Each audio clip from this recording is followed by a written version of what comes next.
আল্লাহ পাক রব্বুল আলামিন 17 নম্বর সূরা বনী ইসরাঈলের 14 নম্বর আয়াতের মধ্যে আল্লাহ পাক রব্বুল আলামিন বলেন, ইকরা কিতাবাকা কাফা বিনাফসিকাল ইয়াউমা আলাইকা হাসিবা। আল্লাহ পাক রব্বুল আলামিন আমলনামা হাতে দিয়ে বলবে, তোর আমলনামা পড়, দুনিয়ায় যে কাজ করেছো তা আজকে তুই পড়ে পড়ে বল, তুই জান্নাতি না তুই জাহান্নামী। আমলনামা আপনার হাতে দিবে, আমলনামা আপনার আমার হাতে দিয়ে বলবে, বান্দারে তোর আমলনামা তুই পড়, পড়ে পড়ে দেখ আজকে তুই জান্নাতি না তুই জাহান্নামী। আমার আমলনামা আমার কাছে দেওয়া হবে। একটু চিন্তা করেন, আমার আমলনামাটা আমার কাছে দেওয়া হবে। আরে এই আমলনামা যদি খারাপ হয়, আল্লাহ পাক রব্বুল আলামিন বলেন, আমলনামা হাতে পাওয়ার পরে এক শ্রেণীর মানুষ আছে বলবে, ইয়া লাইতানি লাম উতিয়া কিতাবিয়া। সূরা হাক্কাম 25 নম্বর আয়াতের মধ্যে আল্লাহ পাক রব্বুল আলামিন বলেন, আমলনামা পাওয়ার পর কিছু মানুষ বলবে, হায় আফসোস, এই কিয়ামতের ময়দানে যদি আমল আমার কাছে না দেওয়া হতো কতই না ভালো হতো। কিয়ামতের ময়দানে একজন মানুষ যারা কাফের, যারা জাহান্নামে যাবে, কিয়ামতের ময়দানে 9টা আফসোস করবে। কয়টা আফসোস? 9টা আফসোস করবে। কখন? বাংলাদেশে সাবেক সরকারের একজন মন্ত্রী ছিল, যুদ্ধের সময় ওনার বয়স ছিল 7 বছর, 7 বছরের মুক্তিযোদ্ধা। কথা কি মিথ্যা কথা বললাম নাকি? 7 বছরের মুক্তিযোদ্ধা, শিশু মুক্তিযোদ্ধা। এই সমস্ত মানুষেরা ক্ষমতা পেয়েছে আর সাক্ষী দিয়েছে যে এটা হয়েছে ওটা হয়েছে, 3 রে তাল বানায়া বাংলাদেশের মানুষ এদেশে হক্কানি আলেম কেমনে জন্ম দিবে? আলেমদেরকে জিনার আসামি সাজায়া জেলের মধ্যে ঢুকানো হয়েছিল। কথা ঠিক কিনা? আলেমরা বরিশালে মাহফিলে যা আমি বলেছিলাম, যে দেশে আলেমরা জেলখানায় কান্দে ওই দেশে হক্কানি আলেম আর জন্ম নিবে না। কথা ঠিক কিনা? যে দেশে মুফাসসিরদেরকে কদর করা হয় না, মুফাসসিরদেরকে জিনার তুহমত দিয়ে জেলখানার ভিতরে 12 বছর 14 বছর পর্যন্ত আটকায় রাখা হয়, ওই দেশে আর আন্তর্জাতিক মুফাসসির জন্ম নেয় না। কথা ঠিক কিনা? ও মুসলমানেরা, সাক্ষী যে দিবেন আল্লাহ পাক রব্বুল আলামিন আপনার আমলনামা হেফাজত করতেছে, লিপিবদ্ধ করে রাখতেছে। একটু সজাগ হন বাইরারে আমার। আল্লাহ পাক রব্বুল আলামিন বলেন, আল-ইয়াউমা নাখতিমু আলা আফওয়াহিহিম ওয়া তুকাল্লিমুনা আইদিহিম ওয়া তাশহাদু আরজুলুহুম বিমা কানু ইয়াকসিবুন। সূরা ইয়াসিনের 65 নম্বর আয়াতের মধ্যে আল্লাহ পাক রব্বুল আলামিন বলেন যে, আল-ইয়াউমা নাখতিমু আলা আফওয়াহিহিম ওয়া তুকাল্লিমুনা আইদিহিম, আমি তার মুখকে বন্ধ করে দিব, তার হাত তার পা আমার কাছে সাক্ষী দিবে। কথা বলবে, আমার হাত কথা বলবে। কোন জায়গায় কোন রায় দিয়েছো, কোন জায়গায় কোন বিচার করেছো, এটা সাক্ষী দিবে, তোমার হাত সাক্ষী দিবে। তুমি কি করেছো ওইটা সাক্ষী দিবে। এই ভয় আমাদের আছে ভাই? এ ভয় আমাদের নাই, এ ভয় আমাদের নাই। সব জায়গায় চলে 2 নম্বর কাজ। একটা উদাহরণ দিলে আপনারা বুঝবেন।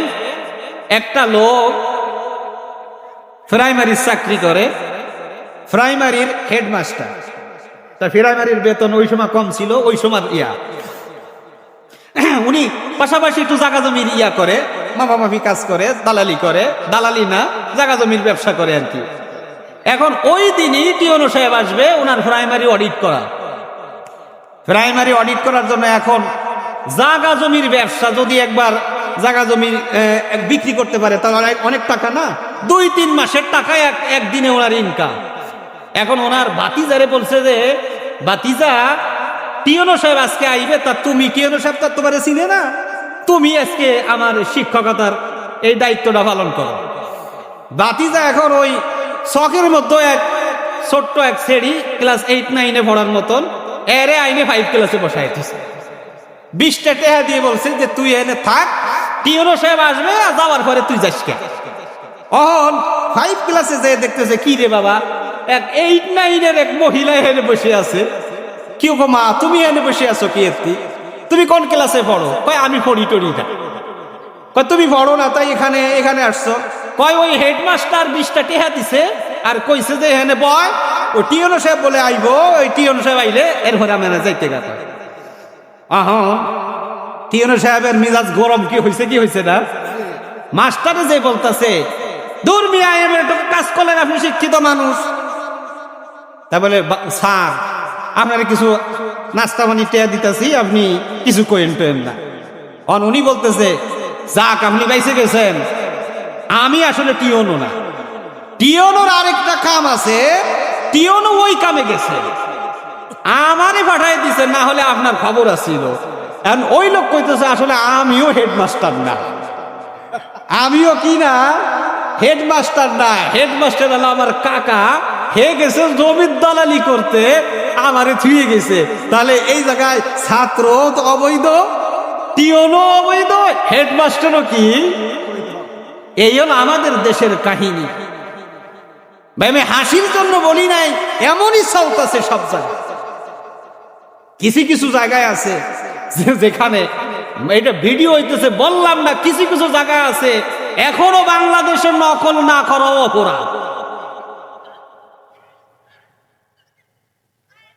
আবার মারাও গেছে, তারা শহীদ হয়েছে না ভাইরা আমার। সব কিছু হেফাজত করা হচ্ছে, আপনি কি করেন না করেন, মনে করিয়েন না যে আল্লাহর কাছে ধোঁকা দেওয়া যাবে। আল্লাহর কাছে ধোঁকা দেওয়া যাবে ভাই। 8 নম্বরে যে গোনা থেকে বাঁচার জন্য 8 নম্বর যে কৌশলটা, যে আমলটা, সেটা হলো আমল নামা লিপিবদ্ধ করা হইতাছে, এটা আমাকে চিন্তা করতে হবে। রাতের আধারে গোনা করি, কেউ জানে না, জানে কে? কেউ যা দেখে না তা দেখে কে? কেউ যা পারে না তা পারে কে? আল্লাহ পারে। আমার আমল নামা আমার কাছে দেয়া হবে কিয়ামতের ময়দানে। আল্লাহ পাক রব্বুল আলামিন 17 নম্বর সূরা বনী ইসরাঈলের 14 নম্বর আয়াতের মধ্যে আল্লাহ পাক রব্বুল আলামিন বলেন, ইকরা কিতাবাকা কাফা বিনাফসিকাল ইয়াউমা আলাইকা হাসিবা। আল্লাহ পাক রব্বুল আলামিন আমলনামা হাতে দিয়ে বলবে, তোর আমলনামা পড়, দুনিয়ায় যে কাজ করেছো তা আজকে তুই পড়ে পড়ে বল, তুই জান্নাতি না তুই জাহান্নামী। আমলনামা আপনার হাতে দিবে, আমলনামা আপনার আমার হাতে দিয়ে বলবে, বান্দারে তোর আমলনামা তুই পড়, পড়ে পড়ে দেখ আজকে তুই জান্নাতি না তুই জাহান্নামী। আমার আমলনামা আমার কাছে দেওয়া হবে। একটু চিন্তা করেন, আমার আমলনামাটা আমার কাছে দেওয়া হবে, আর এই আমলনামা যদি খারাপ হয়, আল্লাহ পাক রব্বুল আলামিন বলেন, আমলনামা হাতে পাওয়ার পরে এক শ্রেণীর মানুষ আছে বলবে, ইয়া লাইতানি লাম উতিয়া কিতাবিয়া। সূরা হাক্কাম 25 নম্বর আয়াতের মধ্যে আল্লাহ পাক রব্বুল আলামিন বলেন, আমলনামা পাওয়ার পর কিছু মানুষ বলবে, হায় আফসোস, এই কিয়ামতের ময়দানে যদি আমল আমার কাছে না দেওয়া হতো কতই না ভালো হতো। কিয়ামতের ময়দানে একজন মানুষ, যারা কাফের, যারা জাহান্নামে যাবে, কিয়ামতের ময়দানে 9টা আফসোস করবে। কয়টা আফসোস? 9টা আফসোস করবে। কখনো সময় হলে 9টা আফসোস আপনাদেরকে শোনাবো, কি কি আফসোস গুলো করবে। তার মধ্যে একটা আফসোস হবে, আমলনামা পাওয়ার পরে তারা আফসোস করবে যে হায় আফসোস, যদি আমার আমল নামা যদি আজকে আমাকে না দেওয়া হতো কতই না ভালো হতো। আমার আমল নামা আমাকে দেখানো হবে, আমার আমল নামা আমার কাছে দেওয়া হবে। আমার আমল যদি ভালো না হয়, আমার আমল নামা যদি আমার কাছে দেওয়ার পরে যদি দেখি শুধু গোনা আর গোনা, আমার মতন কপাল পোড়া, আমার মতন হতভাগা দুনিয়ায় আর কেউ থাকতে পারে না। মামা ইয়ামাল মিসকালা যাররাতিন খায়রান ইয়ারা ওয়া মান ইয়ামাল মিসকালা শাররান শাররান ইয়ারা ওয়া মান ইয়ামাল মিসকালা যাররাতিন শাররান ইয়ারা। আপনার আমল নামা যদি যাররা পরিমাণ আপনি খারাপ কাজ করেন ওটাও আপনাকে দেখানো হবে, যাররা পরিমাণ ভালো কাজ করলে ওটাও আপনাকে দেখানো হবে। আল্লাহর কাছে সাক্ষীর দরকার হবে না, বিচার করার জন্য সাক্ষ্য প্রমাণের দরকারও হবে না। ওয়া ইন্না আলাইকুম লাহাফিজিন কিরামান কাতিবিনা ইয়ালামুনা মা তাফআলুন। আল্লাহ পাক রব্বুল আলামিন সংরক্ষণ করার জন্য ফেরেশতা রেখে দিয়েছে। তারা আপনার আমল যা ভালো করেন সেটাও লিপিবদ্ধ করে, যা খারাপ করেন এটাও লিপিবদ্ধ করে। আমার আমল নামা পাওয়ার পরে বলবে মালি হাযাল কিতাব লা ইউগাদিরু সগীরাতান ওয়ালা কাবীরাতান ইল্লা আহসাহা।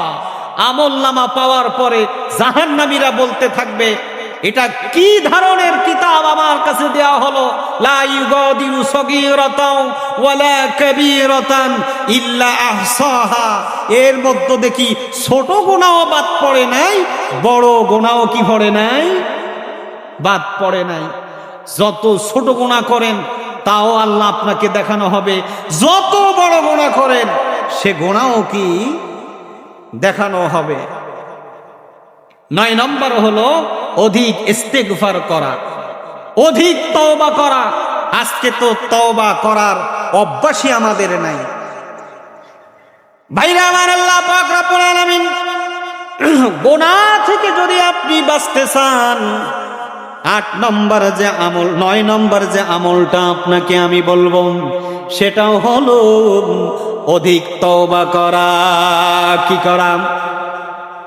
সূরা তাহরিম 66 নম্বর সূরা 8 নম্বর আয়াতের মধ্যে আল্লাহ পাক রব্বুল আলামিন বলেন ইয়া আইয়ুহাল্লাযীনা আমানু তুবু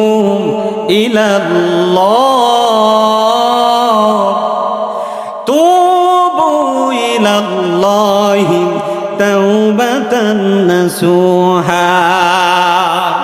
আল্লাহ পাক রব্বুল আলামিন বলেন ও দুনিয়ার মানুষেরা তোমরা তওবা করো নাসুহার মতন। কার মতন?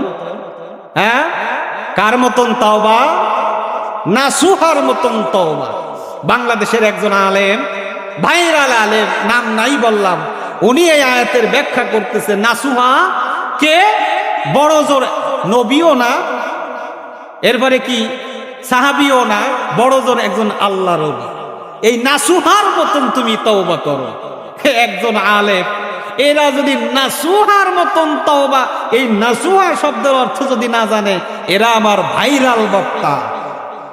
দলের দালালি করলে ভাইরাল হওয়া যায় ভাই, কিন্তু আলেম হওয়া যায়। আরে নাসুহা মানে কোন ব্যক্তি না, আল্লাহ বলছে একনিষ্ঠ ভাবে, খালেস ভাবে তুমি আমার কাছে তওবা করো। এইটা আল্লাহ বুঝাইছে, উনি এটারে নাসুহা মানে একটা আল্লাহর ওলি বানিয়ে দিয়েছে। ওই যে মাওলানা সাঈদী রাহমাতুল্লাহ আলাইহির ওয়াজের মধ্যে আমরা শুনছিলাম যে এক ব্যক্তি তার মেয়ের নাম রাখছে মাতুকাজ্জিবান। কি রাখছে? তা জিজ্ঞেস করা হয়েছে যে তোমার মেয়ের নাম মাতুকাজ্জিবান কেন? কয় সূরা আর রহমানের মধ্যে আল্লাহ 34 বার 35 বার এই কথাটা ব্যবহার করছে, এই কারণে আমি এই মাতুকাজ্জিবান রাখছি। এখন মাতুকাজ্জিবান দেখেই যদি আপনি মিথ্যাবাদী নাম যদি আপনার রাখেন আপনার মেয়ের, তাহলে ব্যাপারটা কেমন হয় না? আমরা বাংলাদেশের মানুষ আমরা এলেমও নাই, আমাদের বিদ্যাও নাই, বুদ্ধিও নাই। আল্লাহ পাক আমাদেরকে হেফাজত করুন। তাওবা করতে হবে। আর তাইবু মিনাজ যামবি কামাল্লা যামবালা, আল্লাহ রাসূল বলেছেন আর তাইবু মিনাজ যামবি কামাল্লা যামবালা। হে আমার উম্মতরা, তোমরা লক্ষ্য করে শোনো, যে ব্যক্তি তাওবা করলো সে যেন গোনাহ করেই নাই। কি করেই নাই? গোনাহ করেই নাই। যে ব্যক্তি তাওবা করলো সে যেন গোনাহ করে নাই, অথচ সে কিন্তু গোনাহগার। তার মানে তাওবা করলে পিছনের গোনাহ কি হয়ে যায়? আল্লাহ পাক রব্বুল আলামিন সূরা ফুরকান 25 নম্বর সূরা 70 নম্বর আয়াতের মধ্যে আল্লাহ পাক রব্বুল আলামিন বলেন, ইল্লা মান তাবা ওয়া আমানা ওয়া আমিলা আমালান সলিহান ফাউলাইকা ইউবাদদিলুল্লাহু সাইয়্যাতিহিম হাসানাত ওয়া কানা আল্লাহু গফুরুর রহিমা। আল্লাহ পাক রব্বুল আলামিন বলেন, ইল্লা মান তাবা, যে ব্যক্তি তওবা করে, ওয়া আমানা ওয়া আমিলা আমালান সালিহা, যে ব্যক্তি তওবা করে আর ঈমান আনে, নেকের কাজ, যে ভালো ভালো নেকের কাজ করে, আল্লাহ পাক রব্বুল আলামিন বলেন ফাউলাইকা ইউবাদদিলুল্লাহ বাদদালা ইউবাদদিলু, আমি আল্লাহ পরিবর্তন করে দিব, আমি বদলাইয়া দিব তার জীবনের যত গুনাহ, এই গুনাহগুলো আমি আল্লাহ নেকি দ্বারা বদলাইয়া দিব। সুবহানাল্লাহ। আল্লাহ যে ব্যক্তি তওবা করলো আর ঈমান আনলো, ভালো ভালো কাজ করলো, আল্লাহ বলছে আমি পরিবর্তন করে দিব যার 1000 গুনাহ, ওই 1000 গুনাহ 1000 নেকি হয়ে যাবে। আল্লাহু আকবার। তওবার মতন তওবা করতে হবে। তওবার মতন তওবা যদি না করি, গুনাহ মাফ হবে না। বাইরা আমার, দাইহাতুল কলবির কথা কে না জানে? আল্লাহর নবীর দরবারে এসে কন্যা সন্তান হত্যা করার অপরাধে আল্লাহর নবীর কাছে এসে বলে, নবী গো, অন্যায় করেছি, অপরাধ করেছি, আমার কন্যা সন্তানকে আমি হত্যা করেছি। আমার কন্যা সন্তান আমার কাছে বলেছিল, বাবা রে, আমাকে তুমি মারিও না, ও বাবা আমাকে তুমি মারিও না, জীবনে কোনোদিন তোমারে বাবা বলে পরিচয় দিব না, আমাকে তুমি মারিও না বাবা, আমি এই দেশে থাকবো না, অন্য দেশে চলে যাব। হুজুর রে, আমি আমার মেয়ের কথা আমি শুনি নাই, আমি এমন একটা পাথর দিয়ে তার মাথার পরে মেরে দিয়েছি, থেতলে হয়ে গেছে মাথাটা। মেয়েটা আমার জন্য বাবা বাবা বলে ডাকতেছিল। নবী গো, আমার তওবা কি আল্লাহ কবুল করবে? আল্লাহ পাক রব্বুল আলামিনের রাসূল বলে, দাইহাতুল কলবি রে, চিন্তা করিও না, তুমি তওবা করো, আল্লাহ পাক রব্বুল আলামিন তোমার তওবা কবুল করবে। আল্লাহর নবীর কথা শুনে তিনি তওবা করলেন। এমন তওবা করলো, জিবরিল আলাইহিস সালাতু ওয়াস সালাম যে আকৃতি নিয়ে আসতেন, মাঝে মাঝে দাইহাতুল কলবির আকৃতি নিয়ে আল্লাহর নবীর কাছে আসতেন। আল্লাহর নবীর কাছে যে আকৃতি নিয়ে আসতেন, মাঝে মাঝে দাইহাতুল কলবির আকৃতি ধারণ করে আল্লাহর নবীর কাছে আসতেন জিবরিল আলাইহিস সালাতু ওয়াস সালাম। তওবার মতন যদি আপনি তওবা করতে পারেন, আল্লাহ পাক রব্বুল আলামিন গুনাহ মাফ তো করবেই করবে, জীবনের যত গুনাহ আছে কি দ্বারা বদলাইয়া দিবে? নেকি দ্বারা আল্লাহ বদলাইয়া দিবে। আজকের এই মাহফিলে যদি আমরা তওবা করতে পারি, তওবার মতন তওবা যদি আমরা এই মাহফিলে করতে পারি, আমাদের জীবনের যত গুনাহ আছে নেকি দ্বারা বদলাই দিবে কে? একটু জোরে বলি কে? তওবা তাহলে করব না কারা কারা? দুই হাত উঁচু করে দেখাই। করবেন না? মুরব্বী কেই হলো।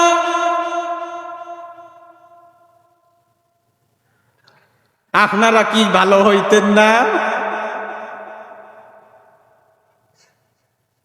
বোঝে নাই, এখনই বোঝেন নাই, আর এর বাইরে গেলে আপনি বুঝবেন না কি? তাই বলে মাহফিলের প্যান্ডেলের অবস্থা এই, নানা নাতি যাইতেছে শুনে বাড়ি, এরকমের ঠান্ডা, এখন একটা খাল, এটা পার হওয়া লাগবে, এখন নেংটি দিতেছে নানা, নাতি কইতাছে নানা হুজুর না কইছে নেংটি দেওয়া যাইতো না। নেংটি তো বুঝেন, আপনাদের দেশে কয় নেংটি, আর আমাদের বাগেরহাটে কয়ালো মাল কাঁচা, কাঁচা কয়। বলতেছে একদিন শুনে তুমি বাড়ি নিয়ে আসবা ওয়াজ, 40 বছর শোনার পরে আমি ওয়াজ বাড়ি নিলাম না, আর তুমি একদিন শুনে বাড়ি নিয়ে আসবা। আল্লাহ পাক রব্বুল আলামিন ওয়াজ বেশি শোনা লাগে না রে ভাই, অল্প ওয়াজ শুনলেই যথেষ্ট। কিন্তু যদি আমরা অন্তরের কান দিয়ে যদি না শুনতে পারি, এখানেই আমাদের মিস্টেক হয়ে গেছে। আমরা ওয়াজ শুনি, আমরা আওয়াজ শুনি, কিন্তু কথা শুনি না। হুজুর বলতেছে কানে আঙ্গুল দিয়ে, কত বছরে বলছিলাম আমি খুলনাতে এক মাহফিলে যে আমাদের দেশে সাদ্দাতের কাহিনী চলে না, সাদ্দাতের কাহিনী, সাদ্দাতের কাহিনী এখানে বলে জিবরিল নাকি ইয়া 2 বার এই দুনিয়ায় আসছে তাড়াতাড়ি, নাকি এরকমের আজরাইলের কথা বলে যে আজরাইল 2 বার আসছে দুনিয়ায় তাড়াতাড়ি। একবার হলো সাদ্দাতের মার জান কবাজ করার জন্য, না কি এরকমের কি জানি একটা কিস্তা কাহিনী সাজায় বলে। অথচ সাদ্দাতের জান্নাত বা সাদ্দাত বলতে ইতিহাসের পাতায় কেউ ছিল না, এগুলো মানুষের বানানো কিস্তায় সমাজ চলতেছে। আমি গজারিয়া ভাড়ায় পূর্ব ভাড়ায় আসছি, আমারে ফাইটার বেশি কষ্ট হইতো না। সাদ্দাতের কাহিনী যদি কোন কিতাবের মধ্যে যদি একেবারে সহি দলিল হিসেবে আপনারা পান, আমাকে জানাইন। বিভিন্ন বাংলাদেশের বিভিন্ন জায়গায় যাই, ওয়াজ করি, আমি যে সেখানে বলবো, যেখানে বলছি সাদ্দাতের কাহিনী মিথ্যা, ওখানে যে আবার বলবো যে না না না ওইটাই সত্য ছিল। কি কাহিনী একেবারে বানাইয়া, একেবারে সাদ্দাতের কাহিনী একেবারে কানে সুর দিয়ে আঙ্গুল দিয়ে কান টানিয়া একেবারে আলোচনা করতেছে। মুসল্লিরাও কি সুর দিয়ে বলতেছে, কি বুঝতেছে আল্লাহই জানে। এক লোক সারা রাত শুনেছে, শোনার পরে বলতেছে ইউসুফ জুলেখার কাহিনী শোনার পরে রাতের বেলায় শুনেছে, সকাল বেলায় বলে হুজুর ইউসুফ তো বেড়া, এটা বুঝলাম, জুলেখা এটা বেড়া না বেডি? কন আপনারা কন জুলেখা বেড়া না বেডি? এটা হ্যাঁ বুঝে নাই। এই হলো অবস্থা। শরিয়াতপুরে ওয়াজ করতে গেছি, ওখানে বলছে সূরা ইখলাস আপনারা কে কে পারেন? একজন মানুষও পারেন। পরে বলছি যে ইখলাস সূরা পারেন, কই এটা তো পারি। এদেশের মানুষ, আমার সময় কতটুকু না আসুক করলে তো হইব না, 15 মিনিট তো বেশি করে ফেলছি। 10 নম্বরে আমাদের গুনাহ থেকে বাঁচার জন্য জিকির করতে হবে। কি করতে হবে? সবাই কান। আমি ডুব দিয়াছি প্রেম দরিয়ায় খাজার দরবারে, খাজারে না পাইলে জীবন যাইব বিফলে, খাজারে না পাইলে জীবন যাইব বিফলে। আমি ডুব দিয়াছি প্রেম দরিয়ায় খাজার দরবারে। আছে না নাই?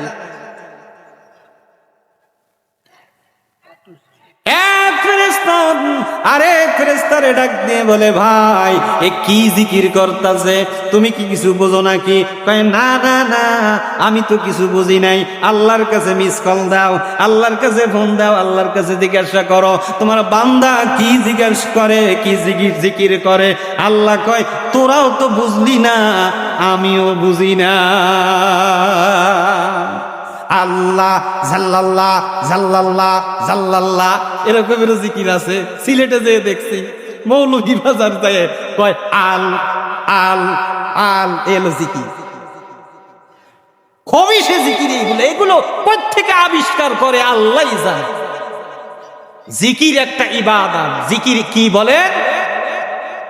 উযকুরুল্লাহ কামা আল্লামাকুম, জিকির করো যেভাবে আমি আল্লাহ তোমাদেরকে শিখাইছি। জিকির শিখাইছে কে? বলেন, জিকির শিখাইছে কে? এই সমস্ত ভণ্ড বেদাতীদেরকে এই এলাকায় ঢুকতে দেওয়া আপনারা দায়িত্ব নিছেন না, তো আর আপনি কই নাই, দায়িত্ব আপনাদের। ভণ্ডামি শয়তানি করার দেশ এই বাংলাদেশ না, এই দেশ আলেম ওলামার দেশ, এই দেশ পীর ওলিয়া উলিয়ার দেশ। এই দেশে ভণ্ডামি করা, জিকির নিয়ে বাংলাদেশে এক এক দরবারে এক এক রকমের জিকির। এই জিকির নিয়ে আলোচনা করলে 1 ঘন্টা সময় লাগে। আমি হালকা পাতলা জিকির নিয়ে আপনাদের একটা ধারণা দিই। ভাইরা আমার, আল্লাহ পাক রব্বুল আলামিন বলেন ফাজকুরুনি আযকুরুকুম ওয়াশকুরুলি ওয়ালা তাকফুরুন।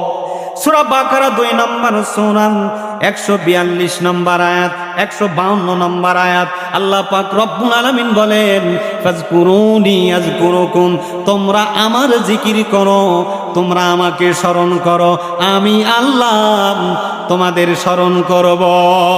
তার মানে তোমরা আমি আল্লাহ আমাকে ডাকো আল্লাহু আল্লাহু, আর আমি বলবো বান্দাহু বান্দাহু। এমন আমরা আল্লাহকে স্মরণ করব। কেমনে স্মরণ করব? কিভাবে স্মরণ করব? আল্লাহকে স্মরণ করব দুনিয়ায় সর্বক্ষেত্রে। যখন আমরা যেখানে যাব আল্লাহকে স্মরণ করব। আল্লাহকে যেভাবে স্মরণ করব, আল্লাহ আমরা আমাদের কি দরকার আল্লাহ আমাদের সেইগুলো মিটাইয়া দিবে। এখানে যারা আছে চা খায় না, কে এমন কোন মানুষ আছে চা খায় না? মাঝে মাঝে বলেন তো ভাই, চা খার দোয়াটা কি? বিসমিল্লাহ। চা খার দোয়া কি? কন। চা তো খান, কিন্তু দোয়া তো জানি না। আল্লাহুম্মা বারিক লানা ফিহি ওয়াজিদনা মিনহু, এটা হলো চা, দুধ, শরবত, এটা একটাই দোয়া। চা, শরবত, দুধ, একটাই দোয়া। আল্লাহুম্মা বারিক লানা। এখন বলেন তো বিড়ি খাওয়ার দোয়া কি? হ্যাঁ, বিড়ি খাইন না, খান না? বিড়ি যদি না খায় তাহলে কোম্পানি বাঁচবে কেমনে রে ভাই? বিড়ি খাওয়া মুসল্লিরা, আমার এক মুসল্লি এ আলে মাওলানার বাপ মারা গেছে, আল্লাহ জান্নাত নসিব করুক। হে বিড়ি খায়, এখন আমার কাছে এসে বলতেছে ভাই আপনি আমাকে মসজিদের ইমাম, আমার আব্বার একটু আপনি বুঝান। আমি বললাম যে কাকা আপনি বিড়ি খান, এটা একটা ছাড়া যায় না? কই বাবা আমি তো বুঝি, আমার একটা ছেলে মাওলানা, আমি বুঝি, কিন্তু এটা না খাইলে যে আমার বাথরুম ক্লিয়ার হয় না। এটা এমন একটা খাবার যা বাথরুমে যে খাওয়া যায়। ভাইরা আমার যে কথা বলতেছিলাম, জিকির করা লাগবে। আল্লাহ পাক রব্বুল আলামিন সূরা আহজাব 33 নম্বর সূরা 41 নম্বর আয়াতের মধ্যে আল্লাহ পাক রব্বুল আলামিন বলেন ইয়া আইয়ুহাল্লাযীনা আমানু যকুরুল্লাহা যিকরান কাসীরা। ও দুনিয়ার মানুষেরা, আমি রব আমার জিকির বেশি বেশি করো। জিকির করার কথা বলেছে কে? কম না বেশি? বেশি বেশি জিকির করো, বেশি বেশি জিকির করো। আল্লাহ পাক বলতেছে ফাওয়াইলুল লিল কাসিয়াতি কুলুবিহুম লিযিকরিল্লাহ। যারা জিকির করে না, যে অন্তর জিকির করে না, ওই অন্তর হলো ধ্বংসপ্রাপ্ত। কে বলেছে বলেন? আল্লাহ বলেছেন। জিকিরের শব্দগুলো আল্লাহ বলে সূরা আরাফের মধ্যে বলেছে উযকুরুল্লাহ কামা উদউ রাব্বাকুম খুফিয়াতান, তোমরা জিকির করো মনে মনে। সূরা আরাফের 205 নম্বর আয়াতের মধ্যে আল্লাহ বলছে উযকুরু রাব্বাকা ফি নাফসিকা তাদাররা ওয়া খাইফা ওয়া দুনাল জাহরি মিনাল কওল, আওয়াজ না করে জিকির করো, উচ্চ স্বরে জিকির করিও না, মনে মনে সংগোপনে জিকির করো। জিকির করার পদ্ধতি আল্লাহ শিখায়ে গেছে, রাসূল শিখায়ে গেছে। এই পদ্ধতি অনুযায়ী জিকির হলে সুন্নতি জিকির, এর বাহিরে যে জিকির আছে এই জিকিরের সাথে ইসলামের সাথে কোনো সম্পর্ক নেই। 11 নম্বর হলো আমরা দোয়া করব আল্লাহর কাছে যে আল্লাহ আমি যেন গুনাহ থেকে, আমি যেন গুনার কাজে যেন আমি অংশগ্রহণ না করি। এই জন্য আল্লাহর কাছে দোয়া করতে হবে। আল্লাহ পাক রব্বুল আলামিন যতটুকু আলোচনা করলাম আমাদেরকে আমল করার তৌফিক দান করুক। সবাই বলেন আমিন।